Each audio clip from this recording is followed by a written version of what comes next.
than alone, get a friend or their partner to map their location on a phone app, phoning on the way home so they know they're expected. So women will find no reassurance at all in the Metropolitan Commissioner's statement that, and I quote, "It's extremely rare for a woman to be abducted off the street." Women know abduction and murder is just the worst end of a spectrum of everyday male threat to women. When the police advise women don't go out at night on their own, women ask, why do they have to be subjected to an informal curfew? It's not women who are the problem here, it's men. And the criminal justice system fails women and lets men off the hook. Whether it's rape or whether it's domestic homicide, women are judged and blamed. Why was she on a dating app? Why was she out late at night? Why had she been drinking? What are those flirty messages on her phone? And men find excuses, raking up her previous sexual history in court to try and tarnish her character and prejudice the jury. So let's hear no more false reassurances. Let's have action. Next Monday, we're going to be debating in this House the Police Crime Sentencing and Courts Bill. That is the chance for this government to banish the culture of male excuses from the criminal justice system and instead of blaming women, start protecting them. I thank the Mother of the House for her very powerful speech, as ever. We now go to the Chairman of the Equality Select Committee, Caroline Noakes. Thank you, Madam Deputy Speaker, and it is a pleasure to follow the Honourable Member, the Right Honourable Member for Camberwell and Peckham, who does so much in this place to champion women. Last year, in this debate, we were not learning how to run a parliament remotely, and none of us had ever considered being able to contribute to a debate whilst also admiring the cobwebs on our own light fittings. So in the spirit of celebration, I'm going to think of uplifting things to start. The sheer fact that this centuries-old institution has learned to flex and change, adapt to Zoom and remote voting. I thank my right honourable friend, the chair of the Procedure Committee, for having driven that agenda forward. We have seen more women contributing more often in Commons debates, more female voices in our chamber, whether physically present or not, and that I celebrate. We've seen stunning contributions and campaigns from women right across this House and across Parliament, making desperately needed amendments and improvements to the Domestic Abuse Act. We've seen women outside Parliament, like Kate Bingham, run the Vaccines Task Force determinedly, making sure that we got that rollout. We've heard from my right honourable friend, the Secretary of State for International Trade and Minister for Women and Equalities, of her support for the normalisation of flexible working. That could mean so much to women, and I look forward to an employment bill coming forward that will champion that. But Madam Deputy Speaker, it is impossible for me to turn my contribution today into an unabashed celebration. It is not going brilliantly for all women, not here, not anywhere. The Honourable Member for Birmingham Yardley will speak later, and I know she will have had to update that hideous, depressing list she is going to read out and add the name of Sarah Everard, so tragically killed whilst just walking home. Overnight, we've seen an outpouring of stories from women about keys, headphones, clothes, sticking to lit streets. We all know the reality is you will not be attacked by a stranger, but the fear is there and the fear is real. And on this International Women's Day, let's champion all women. Gay women who don't need conversion therapy, trans women who wanted to be treated with respect and fairness. And remember, they are the ones most likely to suffer domestic abuse. And I wish to reference the work of the Select Committee and the report published on the gendered economic impact of COVID, reinforced yesterday by the publication from the ONS, which confirmed women have indeed suffered a greater economic impact from the pandemic, more likely to be furloughed than their male colleagues, more likely to be employed on a part-time contract and not entitled to statutory sick pay, less confident that they will not be made redundant. We no longer have to look at health policy in the round because of the announcement this week of the Women's Health Strategy and that call for evidence. But we still apparently have to look at economic policy in the round and cannot accept data from the ONS that women have been harder hit economically. So we will not get a female employment strategy, and I do not celebrate that. Thank you. Now we go to Paisley. Mary Black. Thank you, Madam Deputy Speaker. And I want to echo the comments that have been previously made with regards to the horrific news we're hearing about Sarah Everard. My thoughts go out to her and her friends and her family. We know that celebrating women for one day alone is not enough. Women's issues are not challenges in the periphery that can be addressed in isolation. Frankly, the problems women face are firmly embedded in our everyday politics, our everyday systems, and our everyday lives. Year after year, we see that the overall experience of women largely remains the same, still more likely to experience inequality, poverty, and abuse. As is the case with all forms of oppression, understanding how women are held back requires an ability to reassess everything as we know it, but through a different lens. For example, we know that women make up the majority of part-time employment. So when we create an economy where that work is often low-paid and insecure, is it really a surprise when women disproportionately suffer the consequences of that? When we've got a budget that won't see the implementation of a real living wage, we know the consequences are going to disproportionately affect women. When we have a stigmatising social security system with things like the rape clause in place, are we actually helping women? Now, I don't want to sound ungrateful for the progress that we have seen. Organisations like Rape Crisis and Women's Aid serve to educate me as they do inspire me.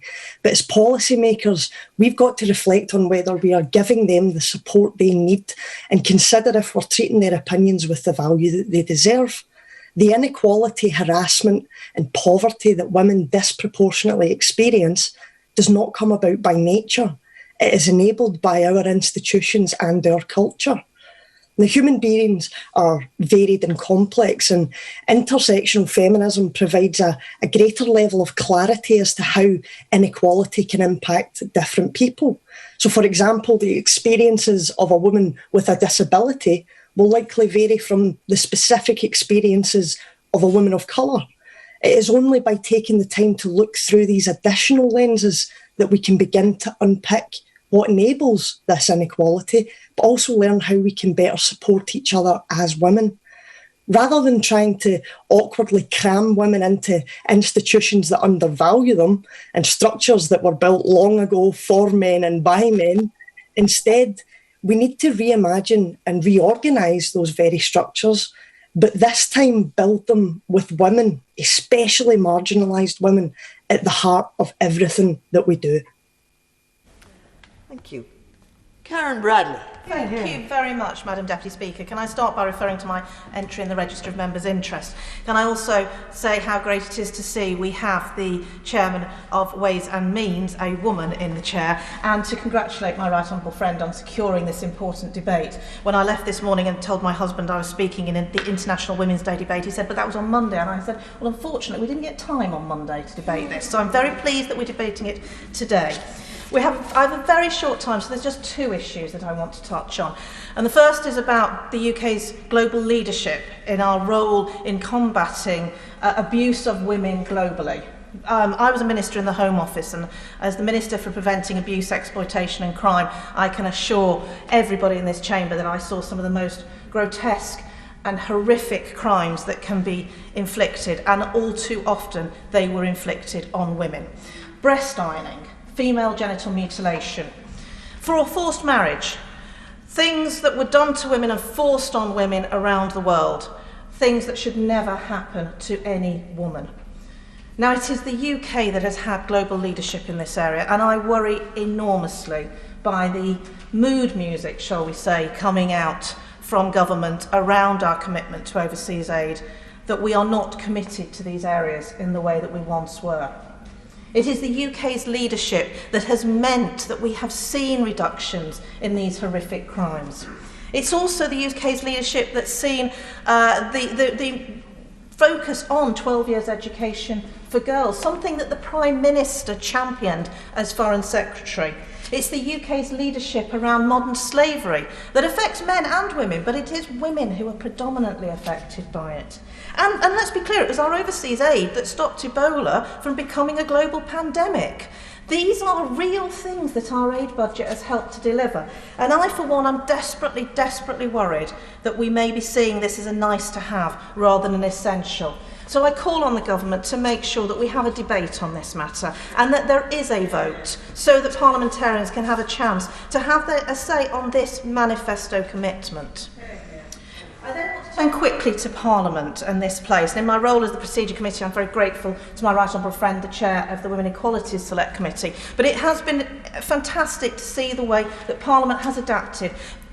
We didn't want to be in this situation in Parliament. Parliament didn't want to be sitting 2 metres apart, but we've had to. And we've adapted to it, and it's women who actually have benefited. Evidence to the committee has shown that more women have utilised virtual participation than male members. More women have been able to enjoy the benefits of perhaps an even more family-friendly house. Now, we were coming to the end of our roadmap. We're coming to the point where we end lockdown. I think we should look carefully at the things that we've done over the last 12 months and see what would work for the future. Yeah. Thank you. Now we go to Christina Rees.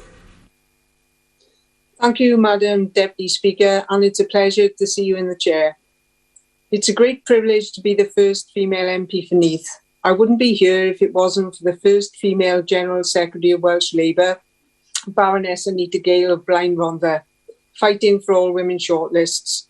My honourable friend for Newport East succeeded Baroness Gale, and the current General Secretary is Louise McGee, 3 inspirational female leaders. Gwenda Thomas, the first and only female Senedd member for Neath, is a staunch advocate for equal opportunities.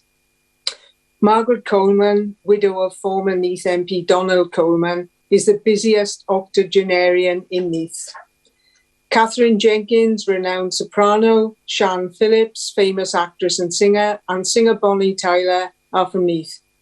During the 1984 miners' strike, women were at the front of picket lines, organised Valley support groups and kept spirits up across South Wales. Pride was filmed in Onllwyn Welfare Hall, called the Palace of Culture by my dear friend Howard Francis. Dove Workshop was formed during the strike by women, for women. Its founders were Hevina Heaton, Mair Francis and Leslie Smith. Dove Workshop retrained women to gain qualifications and is the birthplace of the Community University of the Valleys. Women are pioneers in sport. As a former Welsh squash international with over 100 caps and the only female Welsh squash international coach, I was awarded the Sport Wales Female Coach of the Year in 2008 for my contribution to squash. I'm proud of our current Welsh squash senior internationals. Tesni Evans, ranked world number 9, Commonwealth bronze medalist, British champion 2 years running. Emily Whitlock, former world number 12. Ellie Breach, age 15, and her sister Millie, age 13 from Neath, both age group Welsh internationals. Squash Wales held an International Women's Day virtual session with Tesni, and over 40 women across Wales joined in. And I'll continue to fight for squash to become an Olympic sport. My friend Brethan Howell, captain of Seven Sisters RFC ladies section, a Welsh international and Ospreys player, is a fighter for women's equality on and off the field. I am proud to be patron of Seven Sisters Ladies RFC. As a Labour and Cooperative MP, I will miss my dear friend Karen Wilkie, who is retiring as Deputy General Secretary of the Cooperative Party in June after 20 years of loyal service. And I thank my daughter Angharad from the bottom of my heart for her love and support. Angharad is my world, Madam Deputy Speaker. I know. Andrea Leadsom. Thank you, Madam Deputy Speaker. Today I feel pretty angry and sad. Angry that women walking home in the dark have to be scared of the person walking closely behind them. And sad because for far too many women, even getting home safely doesn't mean they're safe from harm. So I say to all colleagues right across the House, let's never let party politics get in the way of protecting women and girls. But I want to use my short time today to raise an issue that would help women, and that is making flexible work standard. In 1995, I was working for Barclays. At the age of 32 and 5 months pregnant with my first child, I was promoted to senior executive. Of 240 senior execs, only 8 were women. I was told that taking on this massive new job would mean coming back quickly from maternity leave, and I naively leapt at the chance. 3 months after Fred was born, I had fallen in love with him, but he didn't sleep much, and I was under huge pressure from my male boss to go back to work. I won't dwell on it, but after postnatal depression, 18 months holding down the job while seeking to go part-time, and 2 miscarriages later, I took legal advice. The head of the UK bank had said, "We've managed without female directors until now, we certainly don't need part-time ones." So I was advised to sue for constructive dismissal and sex discrimination. But blissfully for me, I was now pregnant with Harry, and this precious pregnancy was not worth the stress of a court case, so I took VR. The reason I could sue is because even then, employers were not allowed to refuse to consider part-time work. And 25 years on, that is still the case, but the 21st century demands change. So I will happily give...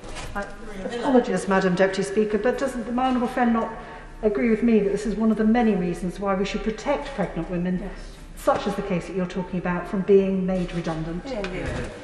Well, I completely agree with my right honourable friend, and I absolutely agree with everything she said in her remarks. So, Madam Deputy Speaker, during my time in Bays, a top priority was to make the UK the best place in the world to work by encouraging flexible working as standard, transparency of employment terms and regular working hours. I plan to bring it forward in the Employment Rights Bill, where applicants could propose their own working day as opposed to the employer setting the terms. Whether you work in a supermarket or behind a desk, you should have the right to request a working pattern that suits you without negative consequences. Of course, employees can already request flexible working, but as I found, many fear to do so because of repercussions on their job security. And flexible as standard can also be a huge advantage for employers. If job ads don't specify fixed working arrangements, then applications will come from a much wider and more diverse pool of candidates. Employers must, of course, be able to refuse unrealistic offers, but enabling flexible as standard will, in my view, improve quality of life as well as productivity and diversity in the workplace.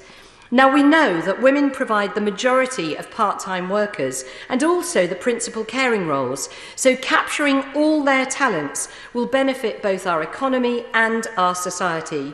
So as we look to build back better, let's put flexible work as standard at the heart of our recovery. Thank you. Now we go to Angela Crawley. Thank you, Madam Deputy Speaker. And as always, it is a pleasure to speak on International Women's Day debate. International Women's Day gives us the opportunity to reflect on the contribution that women make here and around the globe, to look how far we've come in the fight for equality and the distance we yet have to travel. Of course, this debate is set in a time like no other. The last 12 months have been incredibly difficult for all of us.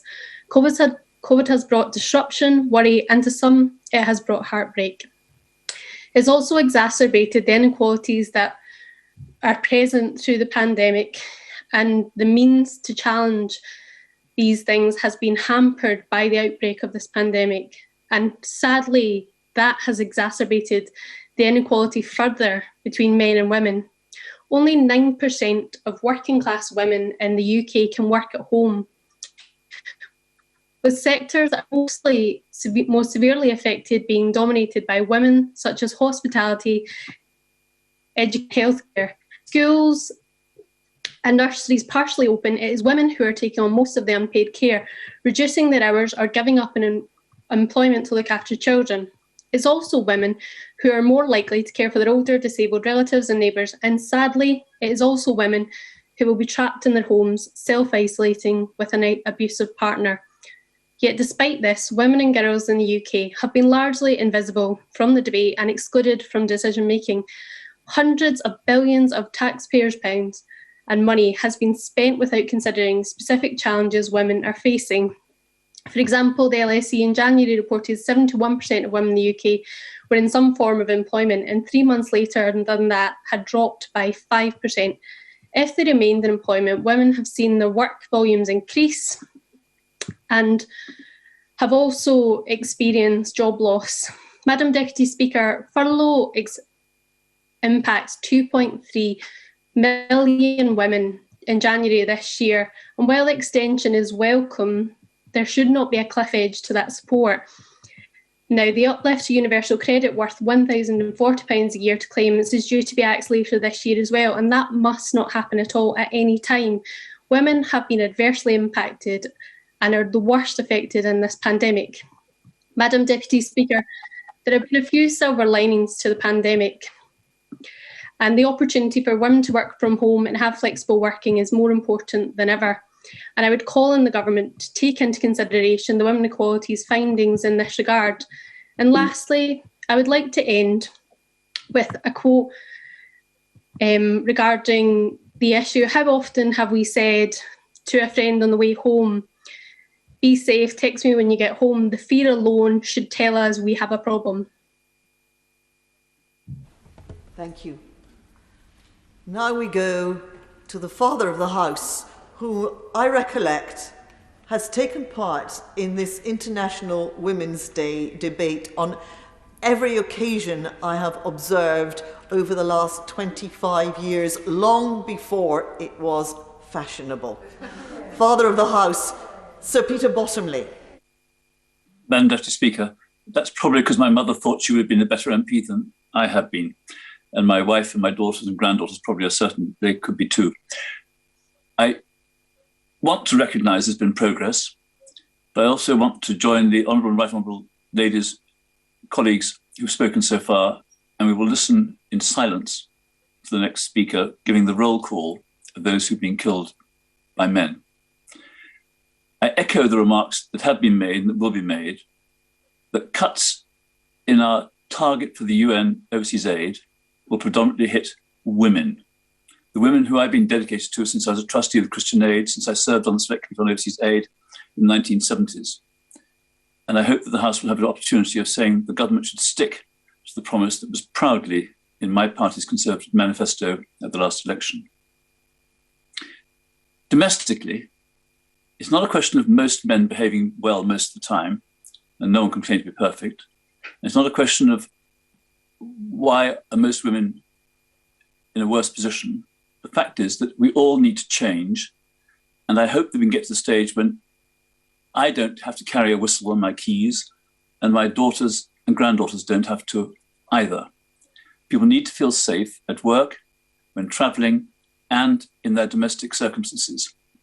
And for that, we need to find a way of people having both the patience and the courage to challenge behaviours in ourselves and in others, which make other people both feel threatened and to suffer violence, whether physical or mental or economic. I would like people to be able to be people. I recognise that we may be men, we may be women, we may be female, maybe male, we may be mixed, we may have other orientations or feel differently. That's not the point. The point is that we should be safe, we should be secure, we should be able to talk, and for that we need to encourage each other. I hope that the elements of this debate will be reported in the newspapers as with practical suggestions of what we can see in ourselves and what we can see around us. As Dr. Richard Stone, who is one of the assessors with Sir William Macpherson on the Stephen Lawrence inquiry, said in relation to housing, too often we ask the victims to put things right. He said it's normally white middle-class men in full-time jobs who have the power.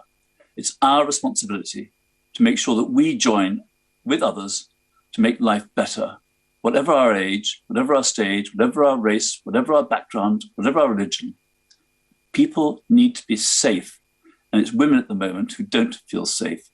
I'm glad to have contributed, and I hope to learn from what I will hear in a moment. Thank you.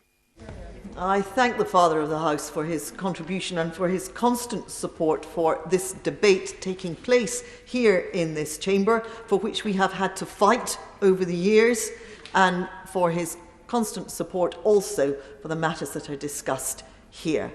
I'm now going to temporarily suspend the time limit because I appreciate that the Honourable Member for Birmingham Yardley is going to read a list of names. Honourable members will know that the reading of lists is prohibited in this chamber, but Mr. Speaker has given special dispensation, as has happened in previous years, to the Honourable Lady to read this particular, very sensitive and very important list.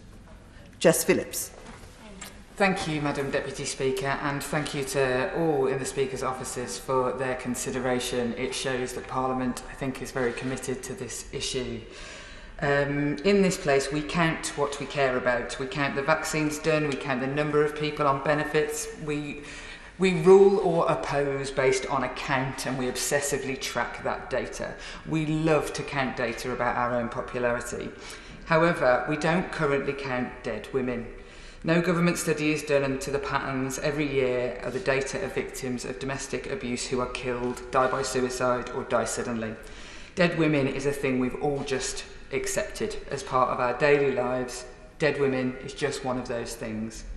Killed women are not vanishingly rare. Killed women are common.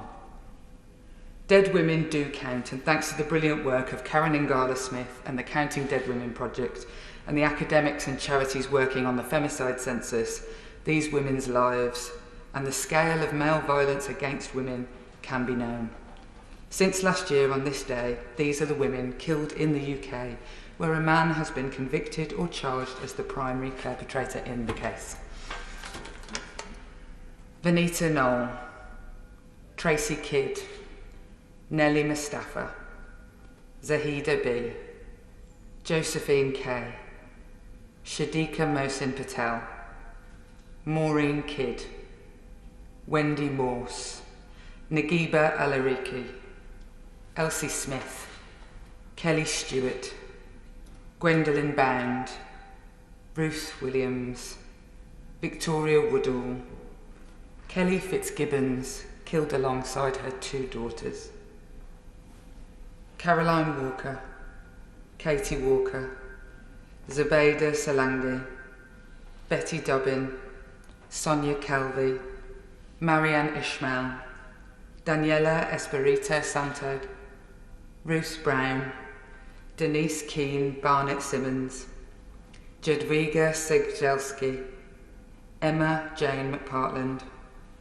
Louise Atkinson, Silk Hirschon Jones, Hyacinth Morris, Louise Smith, Claire Perry, Aya Hashem, Melissa Belshaw, Yvonne Lawson McCann, Lindsay Alcock, Anita Zadun, Nicoletta Zadun, Mandy Houghton, Amy Leanne Stringfellow, Biba Henry, Nicole Smallman, Dawn Bennett, Gemma Marjoram, Carolina Zia Vincian, Rosemary Hill, Jackie Hoadley, Cole May Loy, Kerry Woolley, Shelley Clark, Bernadette Walker, Stella Frew, Dawn Fletcher, Deborah Jones, Patricia Wybeck, Teresia Gordon, Esther Egbon, Suzanne Baird, Belvinda Gahir, Linda Cooper, Lorraine Cox, Suzanne Winnister, Maria Howarth, Abida Karam, Saman Mir Sanchavi, Vayan Mangrio, Purna Kameshwari Sivaraj, killed alongside her 3-year-old son, Louise Rump, Julie Williams, Rhonda Humphreys, Nicole McGregor, Angela Webber, Carol Wright, Sarah Smith, Ildiko Bettasan, Kimberly Deakin, Mary Gladders, Paula Leather, Caroline Kyle, Lauren May Bloomer, Hansa Patel, Helen Bannister, Marta Vento, Andrea Rodriguez Guilherme, Joanna Baruca, Azaria Williams, Catherine Granger, Eileen Dean, Sue Addis, Carol Hart, Jacqueline Price, Mary Wells, Tiprat Argatu, Christy Fruin, Sawed Belaha, Anne Turner, Nataya Elliott Cleverly, Rosemary Tinton, Ranjit Gill, Helen Joy, Emma Robertson, Nicole Anderson, Linda Maggs, Carol Smith, Sophie Moss, Christina Rowe, Suzanne Hanaby, Michelle Lizanek, Vyaslora Mesjuazga, Judith Rayard, Anna Oskienkova, Tina Eyre, Katie Simpson, Benelin Burke and her 2-year-old daughter, Samantha Heap, Geeta Goyal, Imogen Buyazjuk, Beijing Zhu. There has been much debate over what I would say at the end of the list. Her name rings out across all of our media. We have all prayed that the name of Sarah Everard would never be on any list. Let's pray every day and work every day to make sure nobody's name ends up on this list again. Thank you. We now go to Nia Leachy. Thank you, Madam Deputy Speaker, and thank you to the member for Birmingham Yardley who, well, there are no words. There are no words at all. I wanted to talk about the influence that women in my life had had. I can honestly say in my life where I've chosen parts of my career that are male-dominated, that I have had nothing but support from the male colleagues, friends and family members in my life. And I wouldn't be here today if it wasn't for their wholehearted support. But we need to remember that we don't have that support from every man in society. And we've come a long way in the UK, but we still have a long way to go, not only in this country, but across the world. And I just wanted to reflect today on the commemoration of Beatrice Shilling and the now renowned engineer, and the gold star she was awarded by doing a lap over 100 miles an hour around Brooklands. And it reminded me of my own grandmother, who in the 1930s and throughout the Second World War was a military dispatch rider on a motorcycle. And she travelled the length and breadth of the country on her own. And when I started to drive as a young woman, she would ask me where I'd been. And she could never understand where I'd been when we were talking about motorways. And I had to talk to him in A roads and B roads, because that's how she navigated the country. And sometimes, quite often, in blackouts where she had to navigate the country totally in the dark. And I'd also like to pay tribute to my own mother, who in the late 1950s became a police officer. There were so few women police officers in those days. Her police number was 5. And she was seen as a great talent, and she became a detective. But in order to go into the CID in those days, you had to have special dispensation to become a female detective if you were under the age of 21.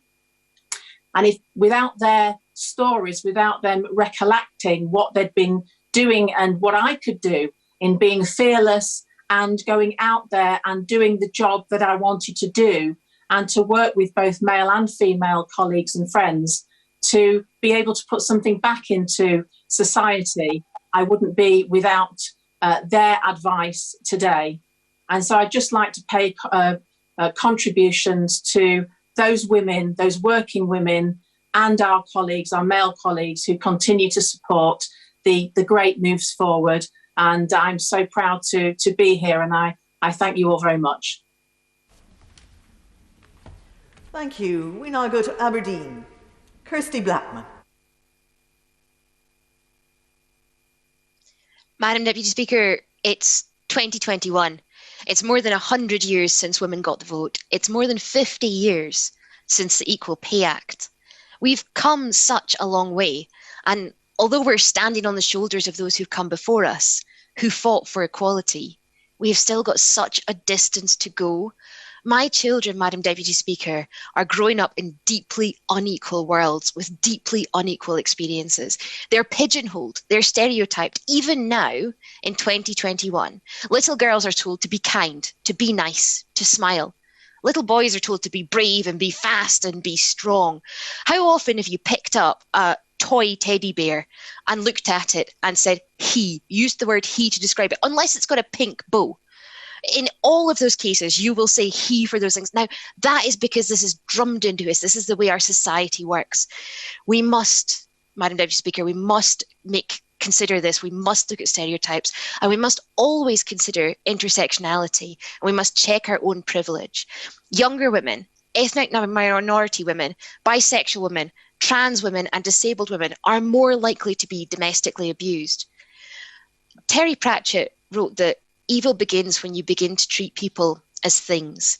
But I also think that it begins when you remove anyone's agency, or when you remove the right to make their own choices. Before we embark on criticising a focus that someone has, we should all check our own actions, and we should check our own privilege. We have got the ability to fight on behalf of others, but we've got that ability because we've got our own agency and we've got our own rights to make choices. Before we can fight for anyone else, we need to have a measure of privilege that gives us those options and that energy to do so. Madam Deputy Speaker, the social security system and this UK government have done what they can to remove that agency, to remove those choices. We can see that by the number of women who have had abortions during the course of this pandemic and have said that the two-child clause and the rape clause has created the financial situation that has forced them into this position. That is horrendous. Madam Deputy Speaker, in Scotland, we are putting dignity and respect at the heart of our social security system. What we need to do is, instead of drowning out the voices of sideline minority groups with our own concerns, we should be hearing their voices, we should be listening to their voices, and we should be amplifying their voices. Before Me Too, women were experiencing sexual harassment. Before George Floyd, BAME people were being murdered. And before Sarah Everard's murder, women were scared to walk home alone. We should not be waiting until somebody is murdered before taking their voices seriously. Thank you. We now go to Nusrat Ghani. Thank you, Madam Deputy Speaker. I want to congratulate the member for Basingstoke for securing this debate, and I agreed with every word that she said. As for the member for Birmingham, Ladywood, I just hope next year when she's on her feet, she'll be speaking for a much shorter period of time and there aren't so many women killed at the hands of men. And for the member of South Northamptonshire, with your permission, Madam Deputy Speaker, I would like to send her a virtual hug for her brave speech. It's with a heavy heart that we are recognising International Women's Day today, and the mood of the House has once again been dictated by the actions of men, not by the achievements of women. And that's the reality of our day-to-day lives. It is the actions of men that dictate our lives and our choices. And for the next few minutes, I choose to celebrate some phenomenal women in my constituency. In particular, Helen Taylor Thompson. She lived in the village of Nutley, and I unfortunately had to attend her funeral last year. When Helen was around, she was wonderful in providing me with cups of tea and bits of cake. And the reason why Helen Taylor Thompson is so important is at the age of 19, she signed the Official Secrets Act and began working for the Special Operations Executive. But she didn't stop there. Later on, she raised over £3 million and set up the UK's first hospice caring for people with AIDS-related illnesses. It was the hospice where the late Princess of Wales, Hargo, shook hands with a mild May patient, helping to break the taboo and stigma around HIV and AIDS. And I wonder if Helen Taylor Thompson was a man, if all of us would know her name, but she was a woman, and I want to put her name on record today. When we celebrate the phenomenal vaccination programme, I hope that we don't whitewash the roles of women. I want women like those in my constituency to be recognised. Charlotte Luck, practice manager of the Meads Medical Centre, having done so much work in ensuring vaccines are rolled out efficiently. And Dr. Susie Padgham, a GP based at Saxonbury House Surgery in Crowborough. At one point, she was provided with over 1,000 extra vaccines and she was able to get patients vaccinated at a short period of time. I hope that their stories are heard too. Madam Deputy Speaker, I can speak about the progress of women and about the fear and prejudice that we face, but I want to talk about the plight of Uyghur women who are living the nightmare of the Handmaid's Tale, and in particular the brave woman Rahima Mahmood, who is a Uyghur survivor, and we should carry her on our shoulders as she fights for the plight of women.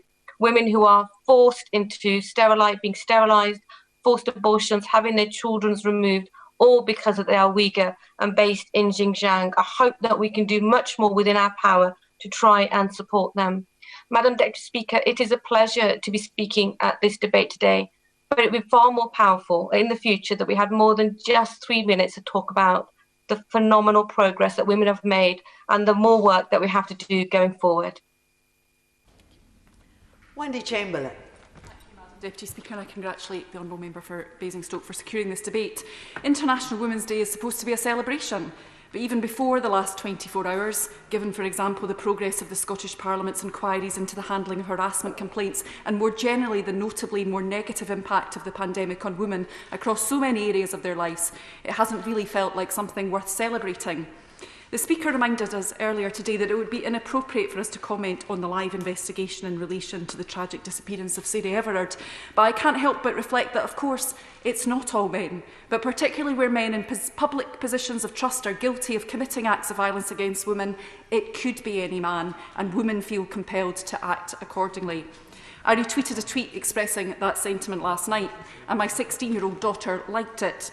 She never likes my tweets. The fact that she chose to like that one makes me incredibly sad. I also reflect on my own time in the police service, and indeed I was a trained sexual offences officer. Early in the 2000s, I recall my force ran a bus advert in Edinburgh advising women to think about what they drank and who they were with when socialising. Basically a plan to prevent sexual assault. And in my early 20s, as I was then, I probably thought that was reasonable. It shows how conditioned we all are. As part of my sexual offences role, I was responsible for taking the victim's statement and then attending any medical examination.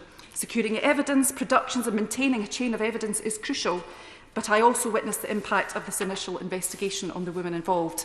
Time is a factor. The length of time for a sexual offences officer to travel to wherever the assault has taken place, to take a statement, travel to the place where the medical exam will happen, the exam itself, not being able to wash or change in that time in order to preserve evidence. It's an incredibly evasive process. No matter how empathetic the investigating officer is, and I like to think I always was, they're not your friend, they're not your family member. And the real tragedy is that a lot of the time, all that comes to absolutely nothing. And of course, that's just in the cases of those women who feel able to contact the police and disclose in the first place. So how do we choose to challenge? The challenge to the government is pass the domestic abuse bill. It's been in the offing for 4 years. Legislate to make misogyny a hate crime. Make sure that those occupying positions of trust are people we really can trust. Men need to step up. They need to be active allies. International Women's Day is just as much about my 13-year-old son as it is about my 16-year-old daughter. And the final challenge is to ourselves, because we need to do much more to ensure that when we are talking about women, when we are talking about discrimination and violence, that we are inclusive. Wen Ying Lin, 16, died on Friday at her family's takeaway restaurant in Wales. The man accused of her murder appeared in court this morning. At the root of much of our debate around single-sex spaces is the fear of sexual violence perpetrated by men. Changing men's behaviour changes that debate. And that, on International Women's Day, is a challenge that faces us all. Sir Bernard Jenkins. I thank my right honourable friend for Basingstoke for organising this debate and it's a privilege to take part in it. And I am the representative man that is here to take the punishment and the blame. And I do that. I don't shirk from that responsibility, because despite everything that's been achieved for women's rights, this debate proves that this is not a job that has been done. It is still very much a job to do. And in my lifetime, I think of things that have changed that, in retrospect, are astonishing that they were allowed to persist in the modern age, like the right for a woman to claim she has been raped by her husband. The main point I want to make is about this male blindness which still persists, which can so easily distort decisions. We need a political settlement in which it's possible, impossible for decisions to be made which fail to recognise that while men and women are equal, we have very different life experiences, which means we need more women in the room when decisions are being formed. Look at this COVID crisis, how disadvantaged women have been in this COVID crisis, and how much do we think the government has been able to recognise that. If we want more women ministers, I say to my colleagues on this side of the House, we need more women MPs. I was tasked by David Cameron when he first became leader to increase the number of women candidates who could win Conservative seats. Up until 2010, we only had 9% of women on the Conservative benches. When Theresa May was first elected to this House, she was one of only 13 women Conservative members, at the same time as the Labour Party had 101. Today, we still only have 25%, and I'm very proud of that very rapid improvement, but that's not enough. Can I just point out to my male colleagues, half the population are women. So I applaud the Prime Minister's November statement that we should have a 50-50 Parliament. But how are we going to get there? Who stands in the way? It is the Conservative Party, because we are not making this happen. Is the only way by legislation? I hope not.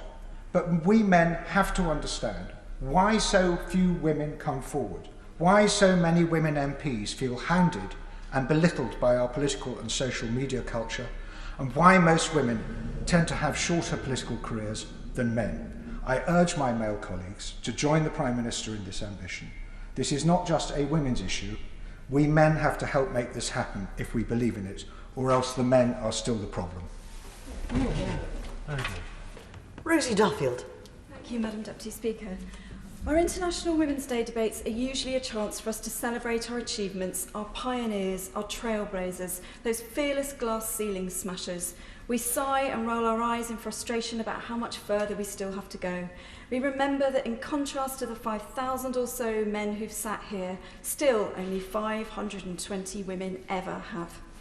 But then we buck ourselves up, rally other women, encourage them, ask them to stand, cheer those who persist, be positive and push ourselves even further, looking forward still to the changes that are surely only just around the next corner. But not today. Today is for Sarah.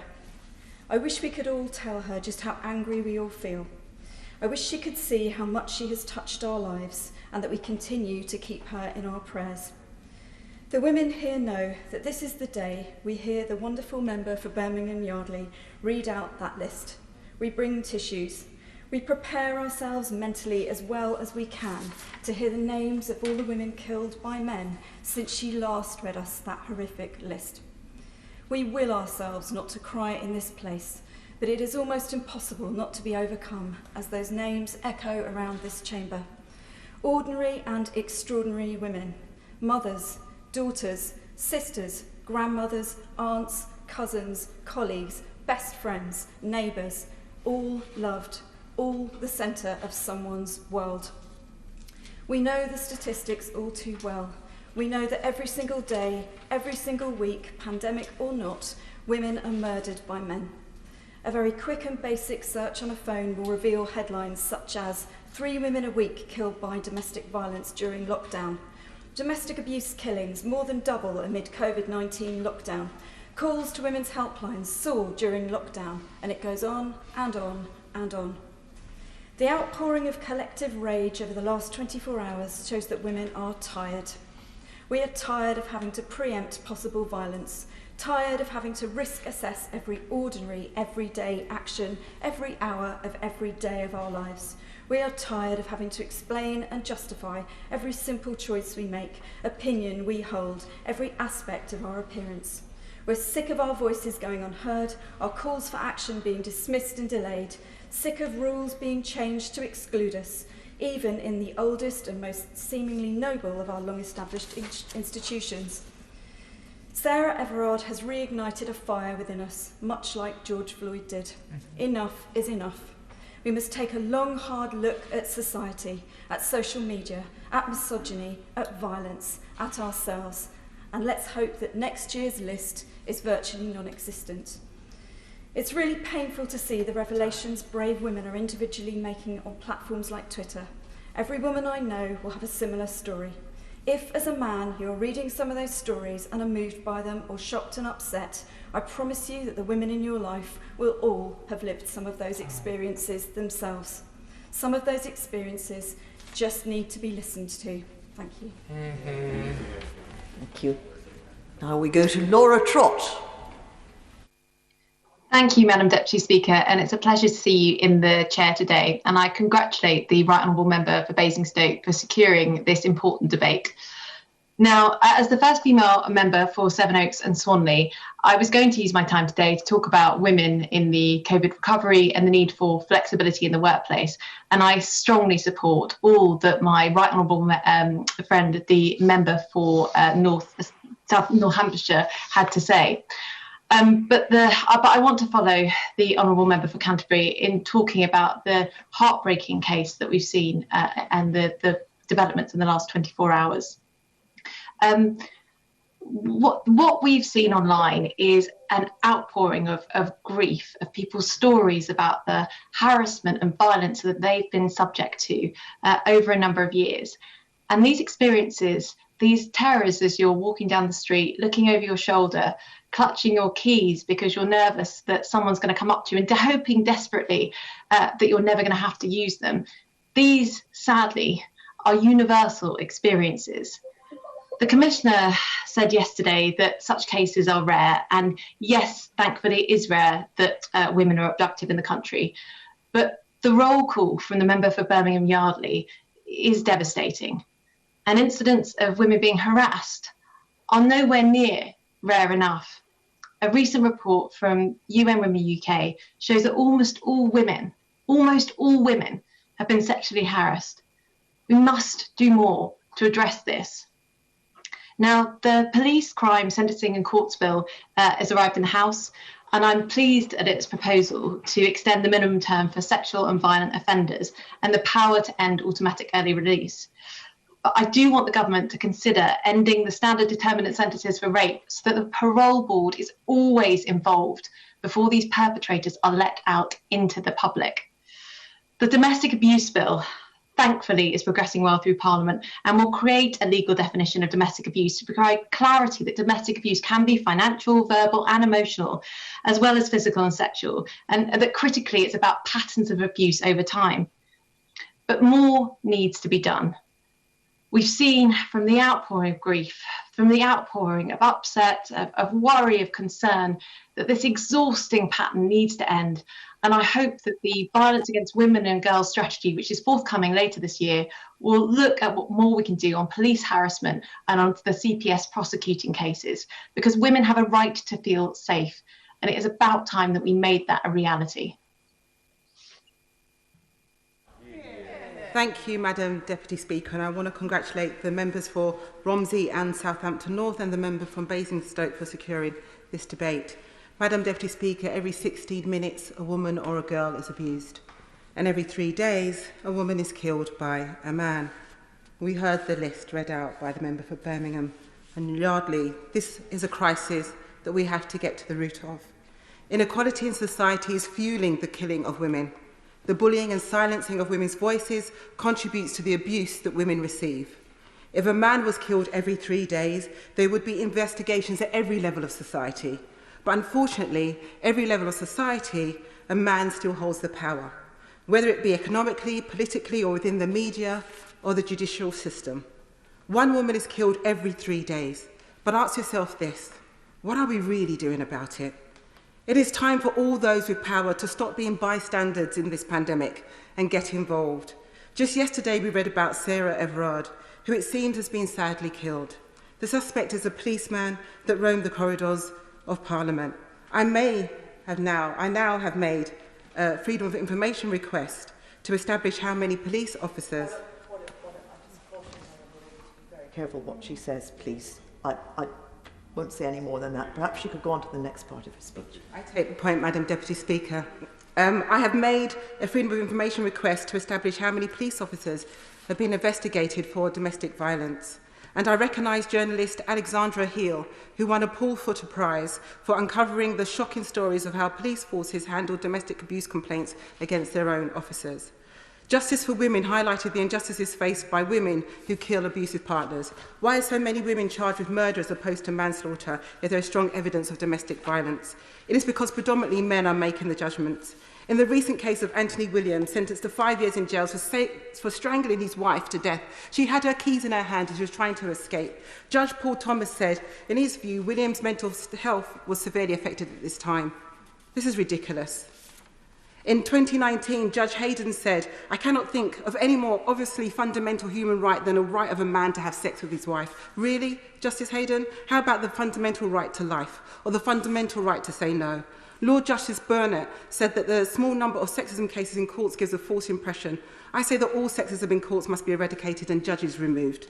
We need more men tackling male violence against women. We need judges to be barred if they are not to understand that any violence against women and girls is wrong. I welcome Baroness Hellick's amendment to the Domestic Abuse Bill, and I hope that the Minister will say that the government will support this amendment. We need to challenge and interrupt abuse at every level in society. So today I challenge to challenge the judiciary. The pool from which judges are drawn are too narrow. Retention of women are dismal because of the abuse they suffer at every stage. Our judiciary is poorly served because of the misogyny and discrimination. We ultimately need a more wider pool if we are going to change the culture and structure. Let's start with 3 Ps: prevent, protect and prosecute. Thank you, Madam Deputy Speaker. Thank you. Now we go to Marion Fellows. Thank you, Madam Deputy Speaker. I am fortunate. I'm a white, heterosexual, well-educated woman. I'm not a 50s-born woman, and I am, as far as I'm aware, fit in mind and body. I was married to the same man for 47 years and jointly raised 2 sons and a daughter. After leaving university, I received the same salary as men I worked alongside throughout my working life. Other women are not so lucky. In the spirit of International Women's Day, I challenge the treatment of these less fortunate women today. I can only list a few. I was raised in a different era by my mother, who was born in 1919. I raised my family differently, and for my daughter, some things were easier for her than for me. We have laws now on equal pay, protected characteristics, and statutory maternity pay, which makes me wonder why last month the EHRC, in evidence to the Women and Equalities Committee, described pregnancy and maternity discrimination as one of the most urgent threats to equality during this pandemic. Is this to be a never-ending fight, I ask myself? This government must introduce redundancy pay gap reporting by protected characteristics and reporting also the numbers of women who have been pregnant or on maternity leave when they were made redundant. I challenge the gender pension gap, which still exists today. Women, particularly disabled, older, minority ethnic, from poorer socioeconomic backgrounds, and those with caring responsibilities are amongst those who will have lower lifetime earnings for one reason or another. The gender pension gap is around 40%, more than twice the gender pay gap of 17%. This leads to £7,500 per year less pension for these women on average. I also want, finally, to reference the results that have already been mentioned of a recent survey of 1,000 women commissioned by UN Women UK. Over 70% of UK women say they've experienced sexual harassment in public. Only 3% of women aged 18 to 24 said they'd not experienced any of the behaviours asked about. Only 4% of women reported these incidents, with 45% of women saying they didn't believe reporting would change anything. We all need to take this issue seriously. We are all aware of the tragedies that occur daily. We must make public places safer for all, and we must desist from victim blaming. Thank you. Now we go to Claire Coutinho. Thank you, Madam Deputy Speaker. And I want to thank the Honourable Member for Basingstoke for securing this debate, but also for her wider work championing women. I was recently looking at a BBC poll in the early 2000s about the greatest Britons of all time. And it's striking because only 13 out of the top 100 were women, and most of those were members of the royalty. This isn't because women can't be great explorers, scientists, or war heroes. It's because until relatively recently, we weren't afforded those opportunities. But what we've been through this past year and what we're still going through is like a war. And in previous wars, the great heroes would have been great men like the Duke of Wellington, Nelson, or Churchill. This time round, people will remember the names of Sarah Gilbert, Catherine Green, and Kate Bingham, and many more. But whilst I think it's always important to reflect on the progress we've made, today is a day to reflect on how much more we have to do. Since before I became an MP, I've been privileged to work alongside brilliant organisations encouraging women to stand in public life, like 50-50 Parliament and Women to Win. We know that women are much less likely to put themselves forward, but if we are going to rebuild from this pandemic, we're going to need the very best talent, no matter what their background or gender. We simply can't afford to miss out.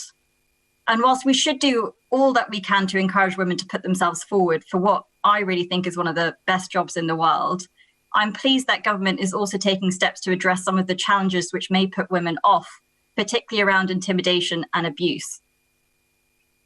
On this week, like many others, I've been horrified by the disappearance of Sarah Everard. Her family are in all of our thoughts, as is she. As someone who lived in that area for many years, I've both made that judgment to walk home alone at 9 p.m. and also felt the nagging fear of doing so. And when 1 in 4 women have experienced domestic abuse and nearly 80% of all women have experienced sexual harassment in public spaces, we have to acknowledge that there is a lot to do on women's safety. The responses we've seen in the last few days shows just how prevalent harassment and violence against women is. I know I've experienced it in the workplace, in a bar, in the street, on public transport, as a student, and I also know that's completely in line with all the other women I know. And as long as this continues, we'll need the brilliant specialist services that we have. And I constantly feel so grateful for East Surrey Domestic Abuse Services and Reigate and Bansard Women's Aid. And I welcome the landmark domestic abuse bill and the hundreds of millions that we've added to funding domestic abuse during the pandemic. But they will always need more funding as long as abuse is on the rise. And I think more than anything, what they would actually like is for us to take away their custom. I especially look forward to the progress we can make on this, particularly in the upcoming Violence Against Women and Girls strategy. Thank you. Thank you. Now we go to Mohammed Yasin. Thank you very much, Madam Deputy Speaker. It is a pleasure to have an opportunity to speak in this debate. Up until recently, thousands of women were detained indefinitely every year in Yardswood Immigration Removal Centre on the outskirts of Bedford. Many of these women were survivors of rape, torture, and trafficking, and had left their countries in order to find safety. Yet in the UK, they were locked up for weeks and even months on end, causing them huge mental distress. Research by the charity Women for Refugee Women in 2015 found that 40% of women they spoke to had self-harmed while in detention. In the same year, the Chief Inspector of Prisons called Yardswood a place of national concern. Campaigners, including women who had previously been detained in Yardswood, called for its complete closure, a measure I have long called for. But the Home Office did not close Yardswood. Now the Home Office has announced it is planning to open a new immigration removal centre for women in County Durham. The Home Office has decided to open this new detention centre for women in spite of the fact that number of women detained under immigration powers is currently at an historic low. Immigration detention re-traumatized women who have already survived serious human rights abuses. It is also often completely pointless. Home Office statistics show that in 2018, just 14% of asylum-seeking women who were released from detention centre were removed from the UK. So this is a government that could not find resources in the recent budget for any investment in areas that would help women towards greater equality, such as childcare, but which can find the resources to open an unnecessary detention centre that will re-traumatize vulnerable women. Thank you. Andrew Mitchell. Thank you, Madam Deputy Speaker. It's a privilege to take part in this debate. I draw the House's attention to my interests set out in the register. I want to talk a little bit about the position of women across the world, the deep poverty which disfigures our world. I think the whole House will accept that you cannot understand international development unless you see it through the eyes of a girl or women, because girls and women suffer most grievously from the effects of poverty. They suffer first and hardest from the climate change, from food insecurity, from conflict, from disorder. As we've heard already today, there are so many in important caring roles, and they are often in the developing world the earners in families. And 2.1 billion girls live in countries that even before the pandemic were not on track to meet any of the gender equality targets set down by the United Nations. Now, one of the best ways of changing the world is, of course, to educate girls. If you educate girls, they themselves marry later, they educate their own children, they tend to be more likely to be economically active, and they adopt leadership roles in their communities, which is why the Prime Minister is so right to champion and to aspire for every girl getting 12 years of education. But all this great work will be prejudiced. British leadership will be prejudiced if we break our promise on the 0.7 commitment. The horrific cuts we've seen recently, often of more than 50% in Britain's role in this area. And if you look, for example, at family planning, giving women control over their own fertility so they can decide whether and when they have children, there has been huge British leadership in this since 2012 and before. But if these cuts go ahead, 8 million women will not get access to family planning. I've seen the powerful effect of British leadership in this area, empowering women. Watching, I remember on one occasion, 60 women sitting under a tree in Uganda, hearing what was possible thanks to UK taxpayers. At the end, they were asked if they wanted to proceed to further consultation about contraception and women's health, and every single hand under that tree went up. The cause of women's empowerment will be set back if these fearsome cuts go ahead. As chair of the G7, we are the only country cutting back. France committing only a week ago for the first time to the 0.7. Germany reaching the 0.7. The United States adding $15 billion to the aid budget. Relinquishing our global leadership.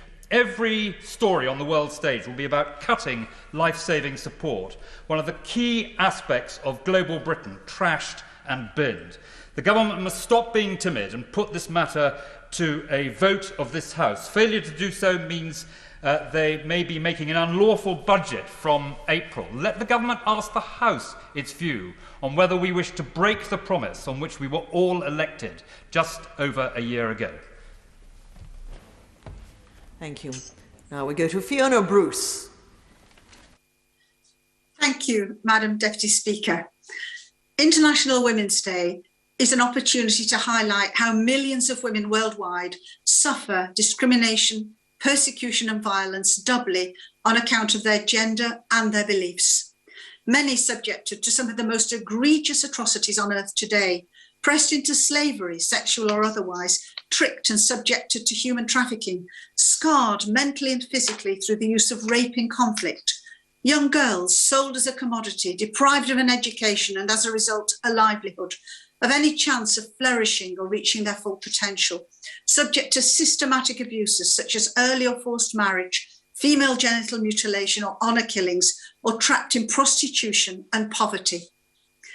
My duty as the Prime Minister's Special Envoy for Freedom of Religion or Belief is to speak out against this, and I am proud to be the first woman to have been appointed to this role. Many women around the world suffer lower social status and reduced legal rights, which can exacerbate the problems they encounter in trying to exercise their freedom of religion or belief. It's good that tackling gender and belief-based violence is a priority for our government. Let me focus on a few instances where the UK government is taking action, though of course there is more, much more to be done. In Pakistan, ongoing reports of forced marriage and conversion of Hindu, Sikh and Muslim women and girls are alarming, reportedly of hundreds of girls a year. I raised concerns about this a few days ago at a virtual meeting with our High Commission in Pakistan, and I know that my colleagues in the Foreign Office share these concerns and regularly raise them with the government of Pakistan. And in Nigeria, officials have in recent months raised with the Nigerian government the case of abducted Christian schoolgirl Leah Sharibu, abducted by Boko Haram, the last of her group still not released. And our government is providing a package of humanitarian and stabilisation support there, including for women. But more. Much more needs to be done. Turning to China, reports of dehumanisation of Uyghur women there are deeply distressing. The Foreign Secretary has recently addressed the UN Human Rights Council saying, "The situation in Xinjiang is beyond the pale. The reported abuses, which include torture, forced labour and forced sterilisation of women, are extreme and they are extensive. They are taking place on an industrial scale. It must be our collective duty to ensure this does not go unanswered. Indeed, we must all ensure, as a true response to International Women's Day, that they do not go unanswered. More needs to be done." And finally, in Iraq, where Yazidi women and Christian women suffered horrific crimes at the hand of Daesh, Iraq must ensure that minority communities displaced by Daesh are allowed to return home safely. No one should suffer or be coerced doubly because of their conscience or their gender. More needs to be done. Now we go to Tulip Siddiq. Thank you. Recently, my 4-year-old daughter proudly declared that she wants to be a politician when she's older because she wants to work to make life easier for other people. Her words came back to haunt me when I saw my 6-year-old constituent, Gabriella Ratcliffe, whose life has been anything but easy. The story of Gabriella's childhood is well rehearsed.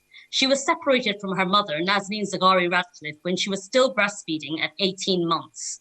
She had to wear a sack over her head when visiting her mother in prison at the age of 2, and she celebrated her 3rd birthday in the waiting room at Even Prison. By the age of 4, she had forgotten how to speak English and so lost the ability to communicate with her father, Richard. And at the age of 5, she travelled across 2 continents, from Iran to the UK, saying goodbye to her mother indefinitely and promising to be brave. I often see Gabrielle on my Zoom calls with Richard, and she once asked me if Mummy would be coming home in time for Mother's Day. A plea from a young woman about her imprisoned mother to her female MP felt particularly poignant on International Women's Day.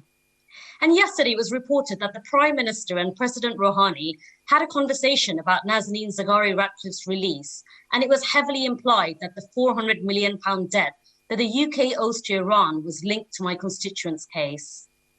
I imagined being a fly on that wall, listening to 2 men at the top of their respective governments discussing the fate of a poor woman who had been caught as a political pawn between the 2 countries, taken hostage and imprisoned for crimes she didn't commit, mentally tortured for years, all to serve a diplomatic negotiation with an oppressive regime over issues including a debt dating back to the 1970s and the international arms trade. For a lot of women we will hear about today, their tragedies has been caused by personal or local circumstances.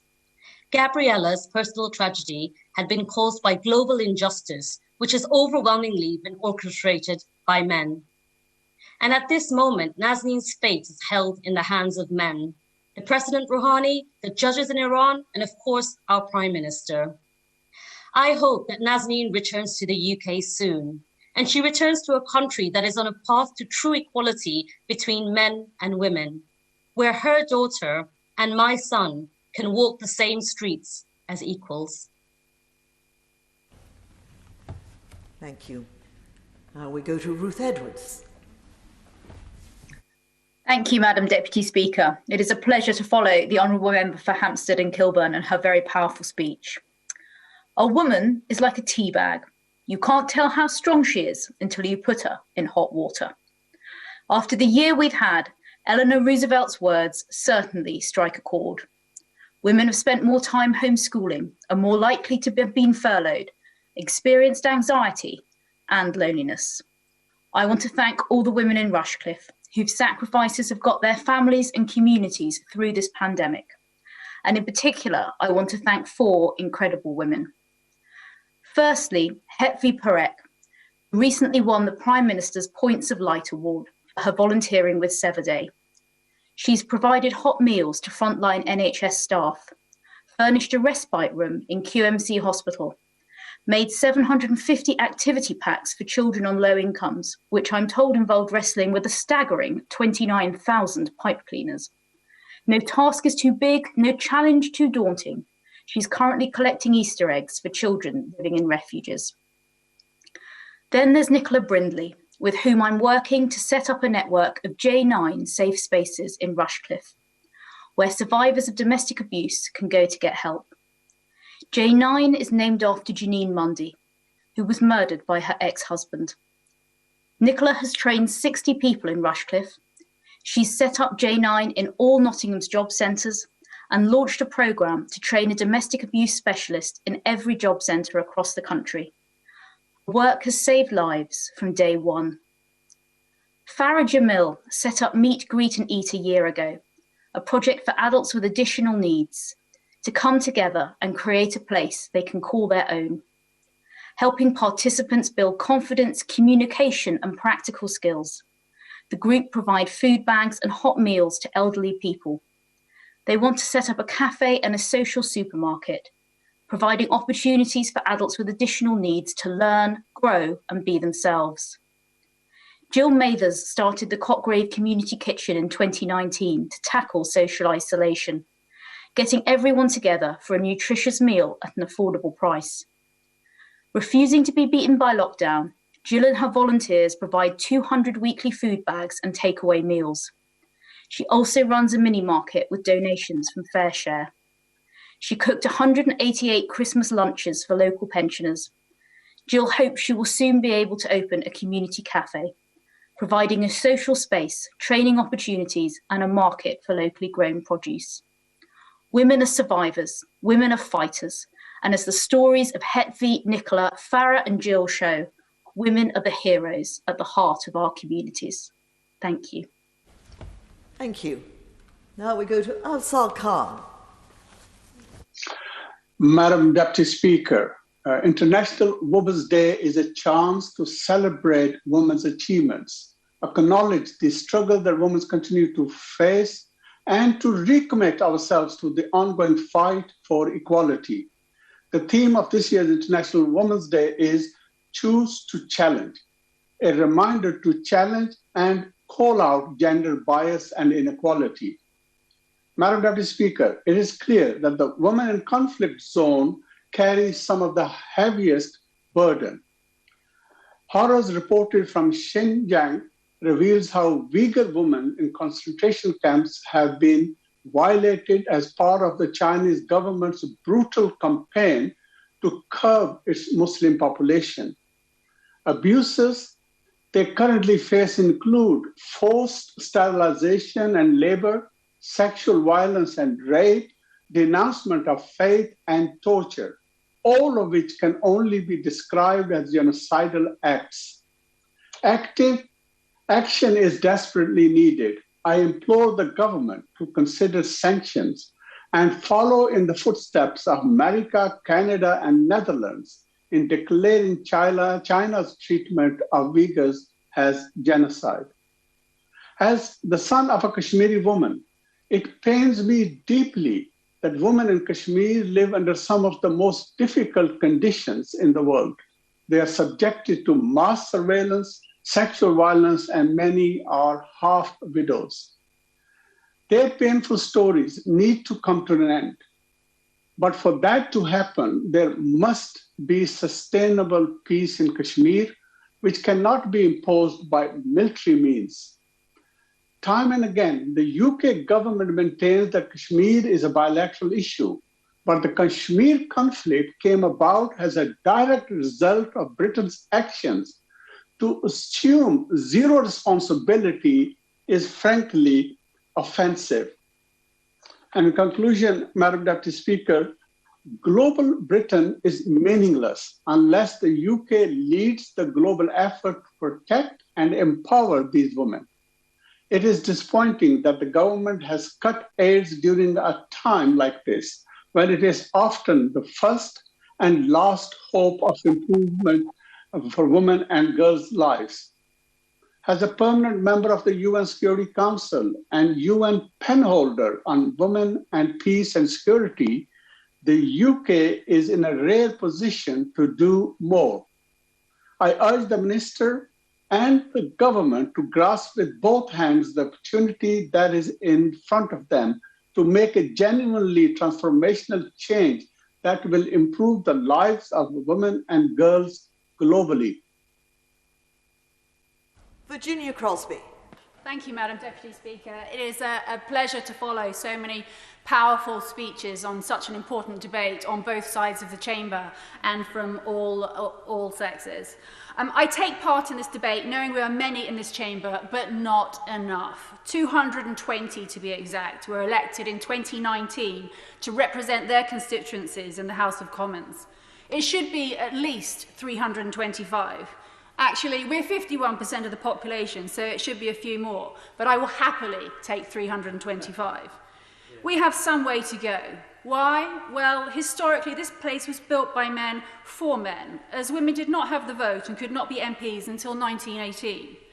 Its traditions and procedures were developed by and for men, and in the most part, that hangover persists. In 2018, before I came, the UK Gender-Sensitive Parliament Audit was published.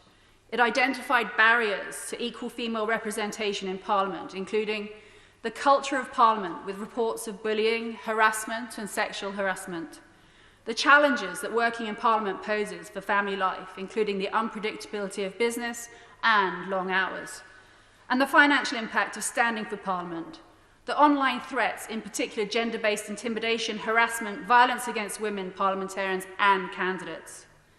There has been progress, of course. 220 is an all-time high. Women ministers can now take maternity leave without having to quit. There is childcare and the hours are not quite so long. I'm grateful that I benefit from the stand taken by my colleagues and my predecessors. However, one of the barriers highlighted in the audit has not improved. In fact, it's got worse. Online abuse, intimidation and threats impact all MPs, but I believe that gender-based abuse is the biggest single impediment we have as a parliament and as a country to ever reaching true equality. Without doubt, women receive more abuse than men. Many women in this place suffer horrendous amounts of abuse. Being called a slag, a bitch, a whore and worse can be a daily occurrence on social media. We refuse to be victims, but we must call it out for what it is, because it's one of the main reasons that women are choosing not to enter politics or public life. I recently called out for everyone in my constituency of Arnismore to stand up to the online hate, to call it out, report it, and to make doing so as normal as the hate itself has become. The support I've received has been inspiring, but I've also been contacted by women who tell me that they will not stand for public office because they have seen the level of abuse I receive. Often it's their families and children that they want to protect rather than themselves. In this debate celebrating women's achievement, I'm asking everyone, regardless of gender, ethnicity or political persuasion, not to ignore abusive comments, not to pass them off as banter, and not to think that they don't matter, but to call out the hate. If we want democracy that truly represents our beautiful, diverse country, then we as a society need to take a stand. Thank you. Now we go to Yasmin Qureshi. Madam Deputy Speaker. Thank you, Madam Deputy Speaker. It is so important that we have this debate each year to honour the contribution of women across society. We know COVID-19 has highlighted and exacerbated inequalities. Because of deep-rooted gender inequality worldwide, women and girls have experienced the pandemic differently. 47 million women worldwide are expected to fall into extreme poverty this year. 20 million girls, on top of the 131 million out of school before the crisis, may now never return to school. We have seen a huge surge in gender-based violence. In some parts of the world, it's been called a shadow pandemic. Women's sexual and reproductive rights and services have been dramatically reduced. That's why we on this side of the House have been calling for gender analyses in the UK's international response to COVID-19. But instead, the government shut down the Department for International Development. That department was renowned for its work on gender equality around the world. And now, as the Father of the House pointed out earlier, they're slashing the aid budget. The government must reverse its decision to cut its aid from 0.7 to 0.5%. This will threaten lives. Let me give an example. There has been a 60% cut to the International Rescue Committee's health program in Sierra Leone that helped over 3 million, mostly teenage girls, in a country where 1 in 17 women die in pregnancy or childbirth. The global COVID response has abandoned women and girls. Another program in Rwanda, which was helping over 200,000 young girls, again has been scrapped. On International Women's Day, the member from Edgbaston and I launched a consultation on advancing gender equality in development. Because if we really want to understand how to address structural inequalities in our society and in the world, we need to engage with communities, civil society, and for understanding the international perspective, activists in the global south. I would therefore take an opportunity here to ask the Minister to please speak to the Foreign Secretary and to reverse the aid cuts that are happening, because you are engendering so many women already in difficult circumstances. Only if we all fight together and stand in solidarity, we can make a better economy.